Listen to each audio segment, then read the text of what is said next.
Medyo maalon guys dito sa port. Medyo pasayaw-sayaw yung mga barko natin dito. Magkakadikit dito.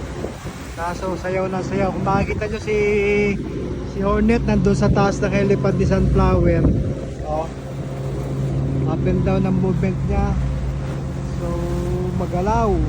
Sigurado yung dalawa kong alagang nahihilo ay nahihilo na ngayon. Kasi nandun na sila sa barko. Naiwanan ako dito sa baba. Yan, puro mga reefer carrier to, puro mga isda naman ito guys. Kung makikita sa video, up and down ang movement nila. At sa dagat magalaw oh. So sigurado may biktima na naman ang hilo dito.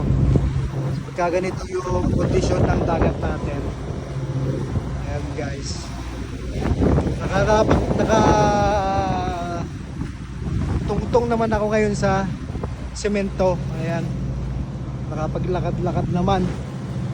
Which is hindi lagi nagagawa pag nasa laot ka. Kaya naman samantalahin yung pagkakataon na nakababa tayo.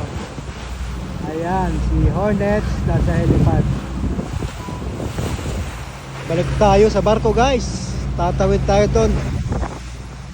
Magalaw-galaw ang barko, maalon-alon, mahangin-hangin, si mga isda.